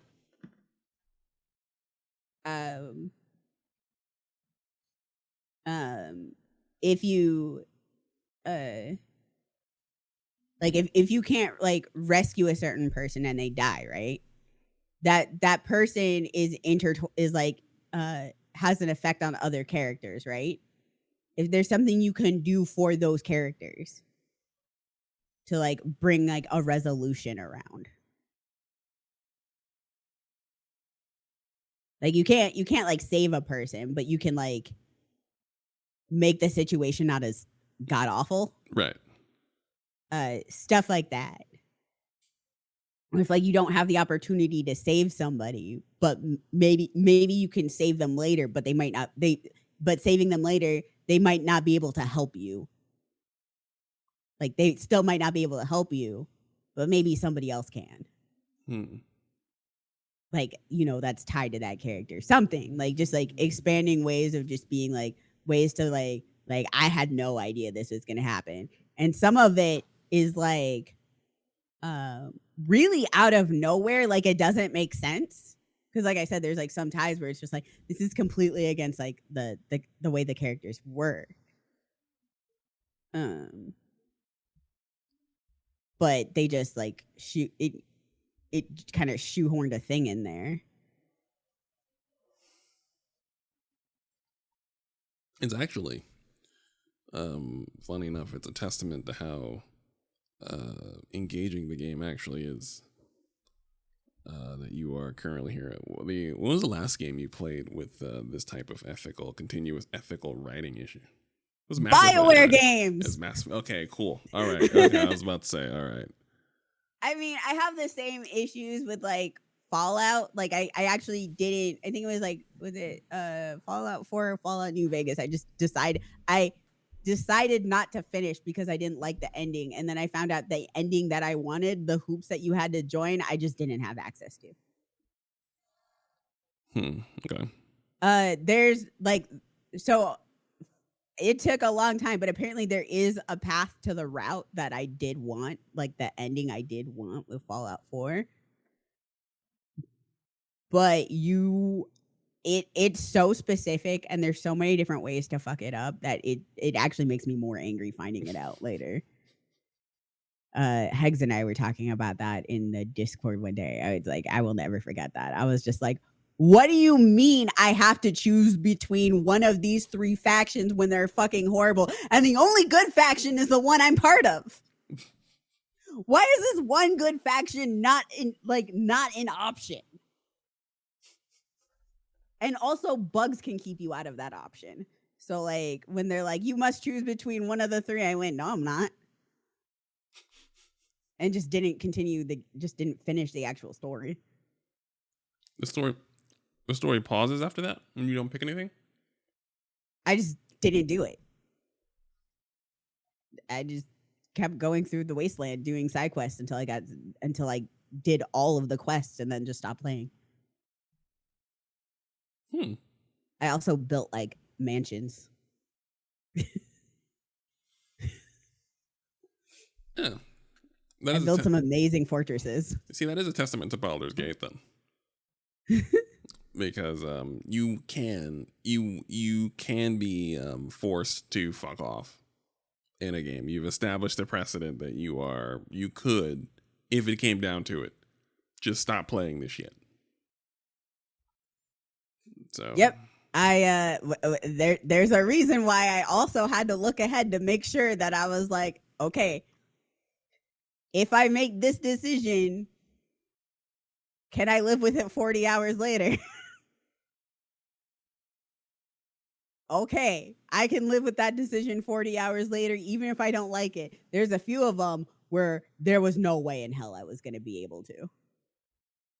And the skill checks on those were really high, and I did not like that. Like there's some parts where like even if like you do the prerequisite things to make the skill checks easier, the skill checks are just still disgustingly high. Like you're not really meant to pass that. And like I said, I have continuously run into white people ethics.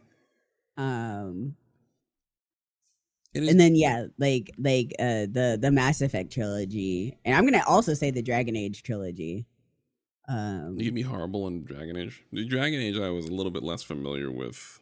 You could be pretty shitty in Dragon Age. You could be pretty shitty in Dragon Age. It wasn't to the level of you could be a full on white supremacist in the Mass Effect trilogy. Right. But you could be pretty shitty. Like you could do some fucked up shit to mages for like no fucking reason, or just anybody. It was Inquisition that was like, so like with the Dragon Age series, they also started kind of like retconning some of the stuff as they like were going further. And so Inquisition wasn't as bad about it, whereas Mass Effect 3 was terrible.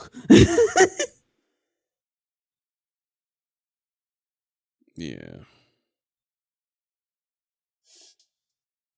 But yeah, I'm like the fact that you can the level of allowance of character choice and behavior is on the devs. They can't hand wave it. They wrote it. They put it in the game. You can't hand wave it as like, oh well, we can't control what players do. And I'm like, well, you kind of can. You objectively can. You objectively can. Like that's what you're doing. You're allowing characters like allowing characters to request the profits from slave trading instead of turning them in is a choice. That's a dev choice.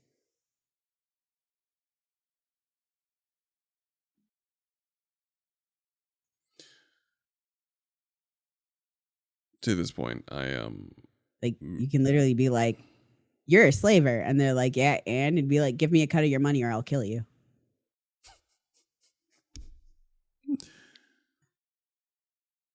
That's why I kind of my goal is I would just like to be a part of one of these projects, just at least even tangentially in the periphery, so that I could just point out unethical writing, like why are these things options that the player can partake in, and which players are you catering to with these options.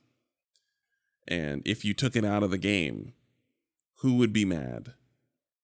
And it's probably a Venn diagram. The Venn diagram is like a big circle of people who are you're catering to and would be mad if you took this out of the game. And that group of people do not need to be part of your user base. I'm willing to argue. We don't need to cater to those people at all in any narrative.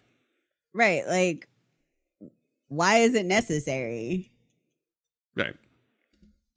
So, are we gonna? The official term is the BioWare problem.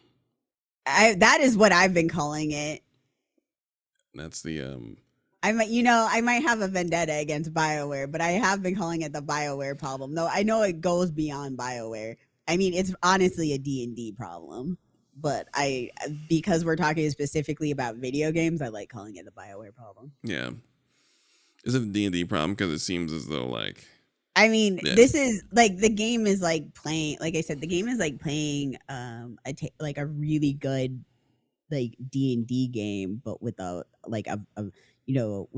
white DM who thinks that, like, slavery and torture are good writing.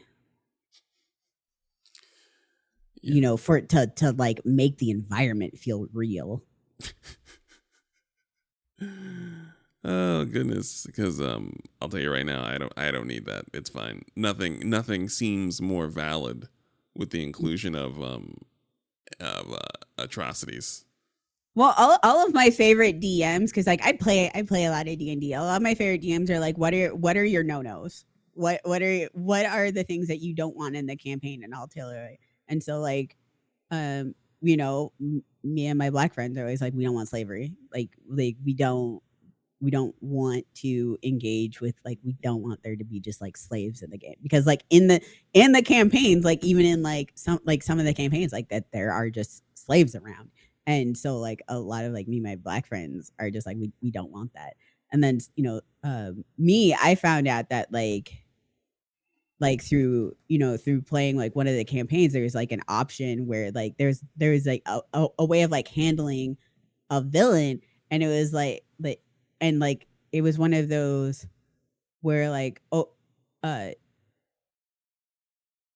somebody made a suggestion, and like I thought about the suggestion of how to handle this character, and like I realized that it was torture, and I was just very, very not okay with that. Right. And so I'm like, actually, no, this is a hard limit. And they're like, so are you like against us? I'm like, I'm not against like, killing the bad guy, because like in this situation, if the bad guy wasn't killed, they were actually going to come back and kill again. Like that was like that. They're a hag. Right. We were fighting like an actual hag, and like there was like only one way to handle hags in the universe, because otherwise they keep coming back. And so I was like, no. Offing her is fine. Torture is not fine. Let's just get it done. I understand. I do. So there's one of those where I was just like, my character is chaotic good, but it's still good. Like the good is still there. Like this is not gonna work with it. Like what is being proposed is not going to work with my character. It's also not gonna work with me. But like that's not going to work, because this is what it amounts to. And like I'm like, even if it's like an evil being, like I don't think torture is okay. I am not Daredevil.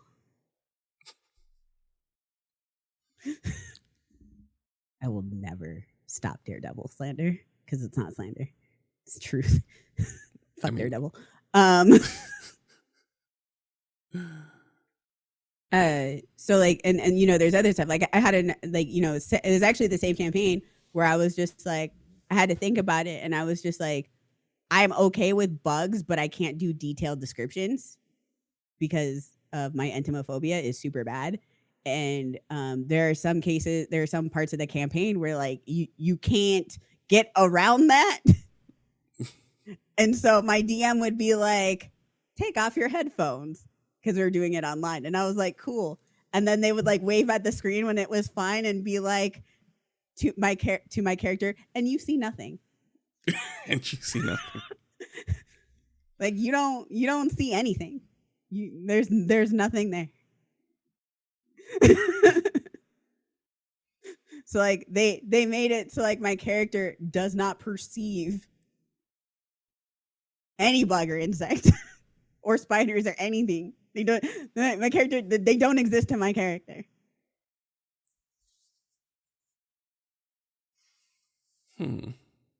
Or would like their shape would change, so it'd be like this is like a some kind of fey creature or illithid. You don't know what it is.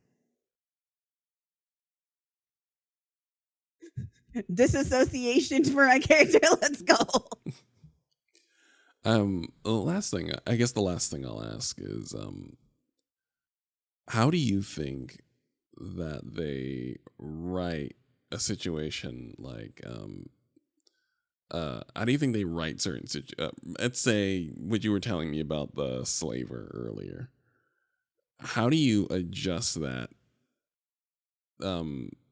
Out of, because it seems as though there are ways to still tell the story that is better than the way that they chose to tell it. And I was like, do you think that there's a window large enough for that, or is it the writers, or is it the source material? I mean, yeah, it's all of the above. And to be honest, it's like if you're going to like include slavery in your game, which like we can't stop really people from doing it, you don't have to give the option of engaging with it. Like I don't think that's better. I don't think like listen, I like me kill the slavers. But like if you want to play a character that is a strict pacifist, or if you want to play an evil character, you could also just give the option of not doing anything. Instead of an explicit intimidation option to be like, give me the proceeds, or I'll tell the essentially the guard that you're here.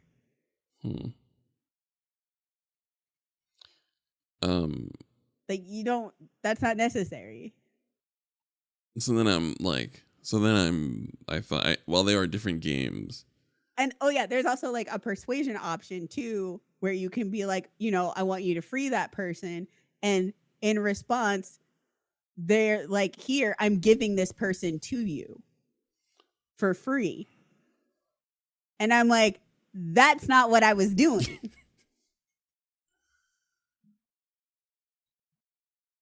So like if you use there's like a persuasion and another intimidation option where like, free this motherfucker or I'll kill you, or like, you should just free that motherfucker, and they'll be like, here you go, I'm giving this slave to you, this slave is yours now. Again, like partaking in the trade, when it's like, that's not what was happening here. Now, did I go through after they were freed, like after I found out, and just like killed everybody? Absolutely, because I was very unhappy. I ask because it's becoming a blanket rule that folks don't have the range to talk about slavery or display slavery in their games. Because I'm thinking about like, so you're in it and you have the option of not partaking in slavery. It's something that you want. And then like in Final Fantasy 16, you kind of just like, it's a different game, mind you. It's not open-ended D&D campaign of a video game. But their choice was to have slavery exist on the bounds in front of you, but almost through glass, where your character is not capable, Clive is not capable of interaction with it and really making any meaningful change. Well, I mean, look at Tales of Arise. It handled the entire thing with nuance.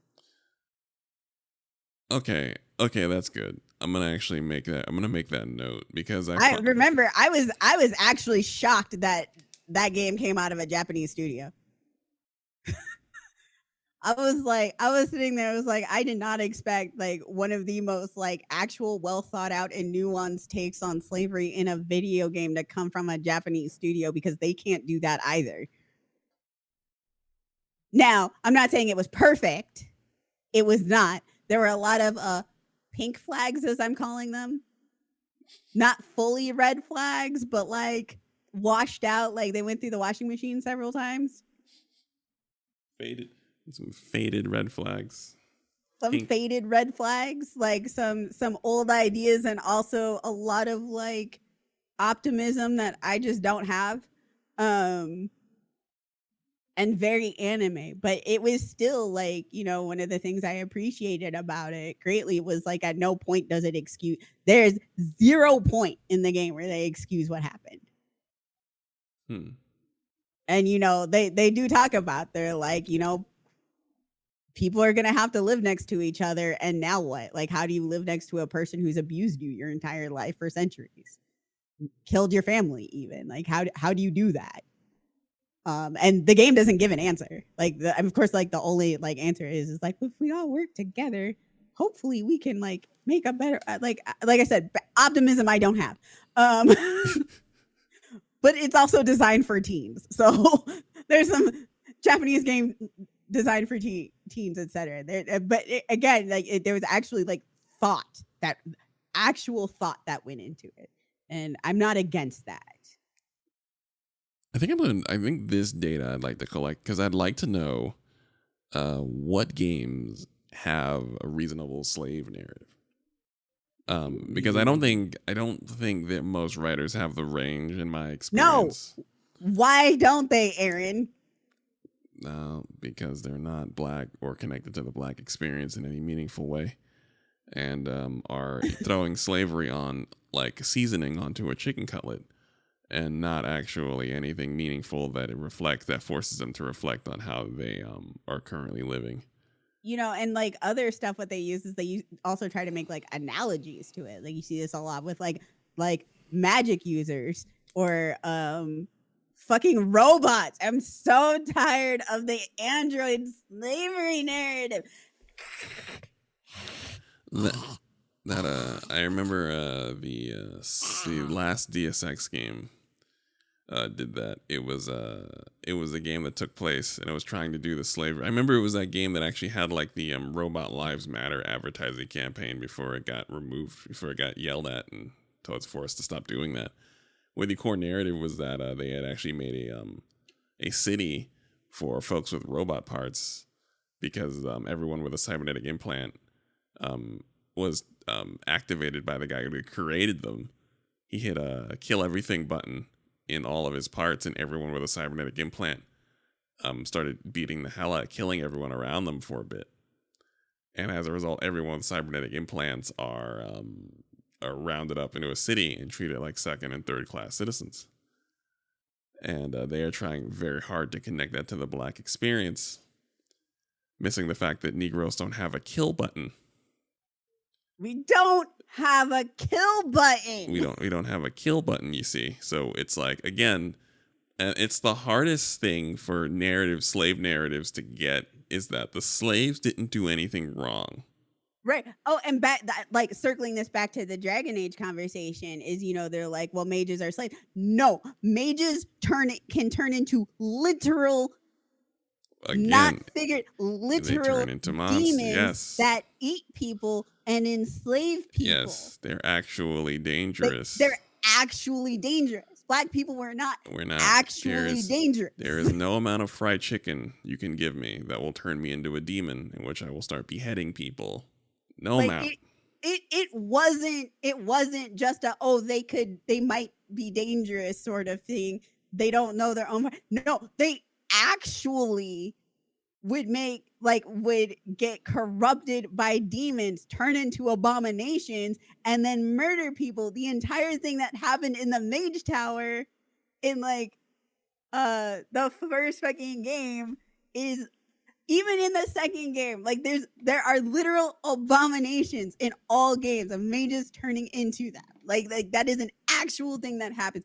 Now, the fact that they also underwent abuse and like also in some cases felt that it was like their last chance, yes, but like you have the Tevinters who both do slavery with other mages and are mages and do blood magic and abomination. Mhm. Like you can't have that conversation. Like white people ethics. Right. I'm like, black people are not dangerous. They're just Wait, people. right. We are all just people. So if you're making the metaphor, it only works if it's with just people. Just people. Like not it doesn't work. That's specifically why the metaphors don't work. Like the second you have any supernatural anything, inhuman anything, the allegory does not work because we are just people. When you write these stories, even if you mean well, your racism is the first thing that we see because you refuse to allow us to be your metaphor for black people. One, you're using a metaphor for black people.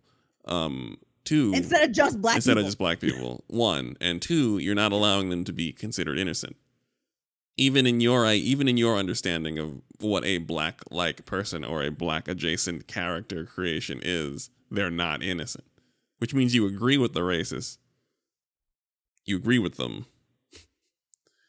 Whatever you've done with that information, it started with you agreeing with the racists.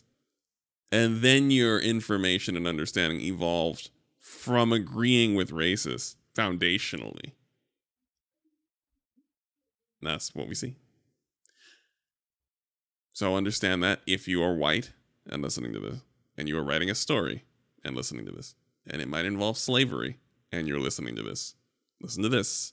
You really stop. Don't do this. Don't do it. It is always chattel slavery, like specifically black Right. chattel slavery. Like I mentioned this, I think, on the last podcast.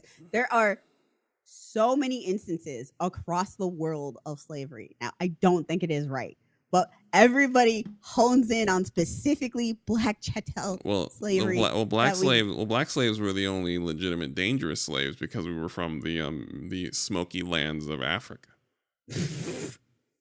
So obviously, we were the most dangerous slaves, as we are still here to this day, being dangerous. Am I right? Super dangerous, max danger, Very dangerous, and peak dangerous. So dangerous that it's in our bloodline. Yep, that's why that lady that lady might as well ask for a little black kid to see if she can keep him from the fried chicken and the basketball. Maybe if she raised him with more books and I guess more cottage cheese, he would turn away from the ills of gang violence and fried chicken. She's gonna give it a go. Not the gang violence and fried chicken. Yeah, I mean it's a dangerous, it's a siren song to all of us Negroes. Yeah, it was just like Jesus Christ. That was actually one of the things I liked about Arise. I'm not, and I mentioned this before when I was first playing the game and talking about it, is that it wasn't the slaves that had the magic. It was the overseers who had magic. And spoilers on Arise because it's been a while. And the entire of how it was built, like they actually used magic as an allegory to be like to do the metaphor that slavery was man-made. Like it's constructed.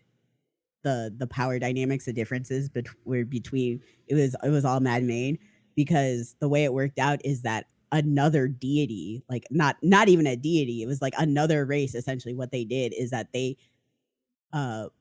gave some of the population magic powers and then specifically kept telling them that they were better than these other people and that they could enslave them.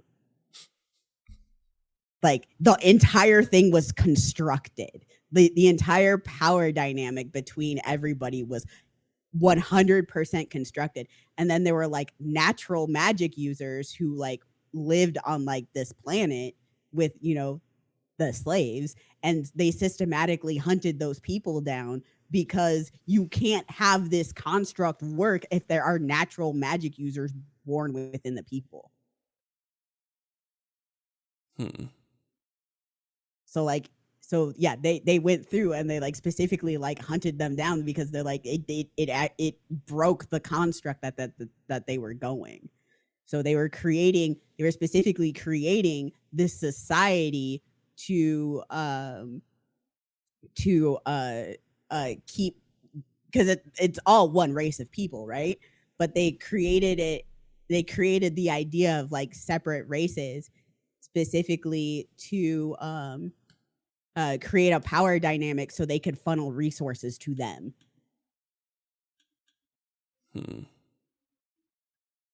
So it was like I was like, oh, I see what you're doing here. Okay, I got. I don't hate that. That might need to go back on it because I've played Tales of Arise a lot, but not as much as you, obviously, and then I just kind of slid off. So I might need to go back that on whole that. section is the last part. Like you need to get there. Yeah, so I'm going to put that back on my list of things I need to immediately. Yeah, play within the once next you 6 get months. to Rena, they start giving the explanations of like what the fuck is going on, because like there's some hints on it as you get towards Rena, but once you get on Rena, you're like, oh, like there's a 24/7 propaganda machine going on Rena, and like the Renans actually genuinely think that they're better and that they're a different race, but they're not. They were actually like just infused with magic and called a different race, but they're all the same. Okay. All right. I think we've It was actually kind of interesting because like the Renans are like I said, like the way they did it is they're like, yeah, everybody's under this propaganda machine. Everything is constructed. Everything you were taught is a lie. It's a really neat allegory. That's a good one. All right, so Yeah, they took my most hated trope and I went, wait, I don't hate this. Because they didn't do the trope thing. Okay. So we have one game with a reasonable narrative about slavery. And it's still not great. Oh no, it's not just great. Not It's bad. I think the ceiling on a slavery narrative is reasonable if written by a person who has not experienced it or have it be a part of their life. I think reasonable is the hard ceiling for it. Yeah, I think we're at this didn't make me angry. Yeah, okay. This didn't make me angry, which is far below reasonable. That's like a 4 out of 10. This didn't make me mad. Right. Exactly. I was just surprised. Like I would like in like part of like I'm not saying this like as like a glowing review, but I was actually just genuinely shocked of like that there was actual thought put into it. Right. And I was just like, oh, I'm actually excited about that new game that's coming out. Was it Chasing Midnight? Something, like, I forgot what it's called. Oh, that game, the Southern Magic game. Yeah, the Southern Magic game, because that's going to have to address a lot of that, even if it's not a slave narrative game. Like the nature of the game is going to have to address things, and it looks really good.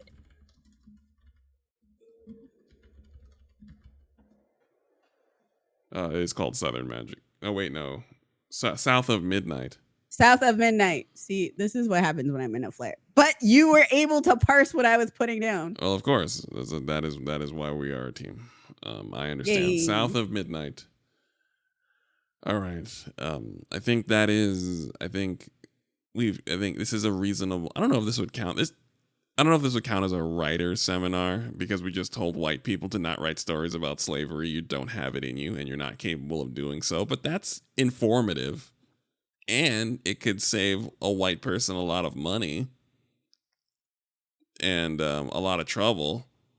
And us as black people, a lot of trouble of having to read your slave narrative that we will inevitably not like because you don't have the range to tell the story by telling you don't have the range to tell the story right now.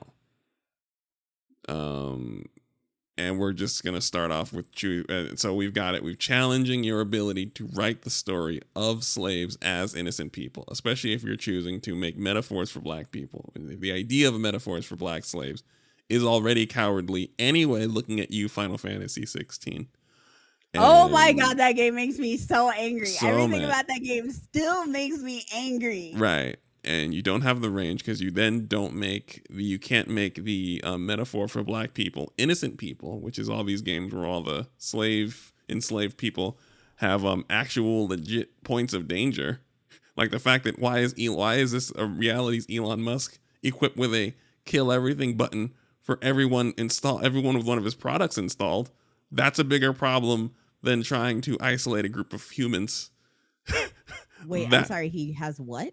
So in DSX, I was saying earlier. Oh, sorry, I heard Elon. Oh no. Like, Essentially, he is that reality's Elon Musk. So then it would bear the question: instead of you trying to isolate all the humans with this tech, you would want to figure out why does Elon Musk have a kill everything button for all of his tech? Aaron, that is such a thing Elon Musk would do. Absolutely would do it. Yes, he would. So Absolutely. I genuinely didn't know you were joking. Oh no, I was talking about DSX, but that's what I mean though. That is the allegory. And now that I've said it, I hope that good. I hope in saying that and giving you pause, I gave other people pause. And I hope that we understand that you ain't got it. If you're not black writing stories about black slavery allegories, metaphors, you don't have it. Don't do it. You ain't got it. That's the message of the day. We taught the people a thing, Megan. We did it. And I did that thing where I circle around my point while talking about 15 other points, but it all ties together. That's called hosting a podcast. Magic. All right, guys. If you want to contribute to the magic, we have a Patreon. But That's my ability to eat. The Jayla's ability to eat. Aaron's ability to keep us up here. Yeah. Microphones. Yeah. Patreon.com/UN Fridays. UN Fridays, like United Nation Fridays. And until we settle on a place, I guess we can't, we're on Twitter, or the articles I've taken to calling it X, the application formerly known as Twitter. It's just yeah.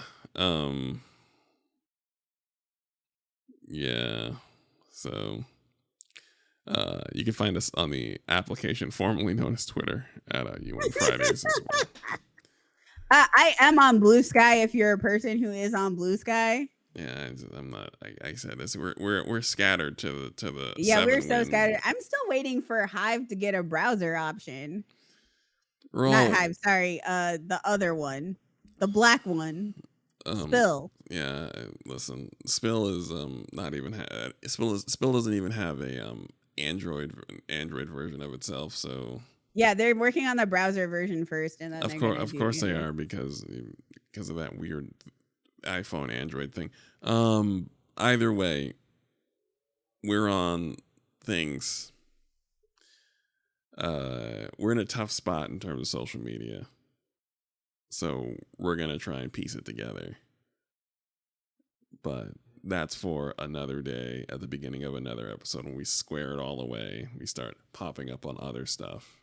UN Friday is going to be on Threads, being thready.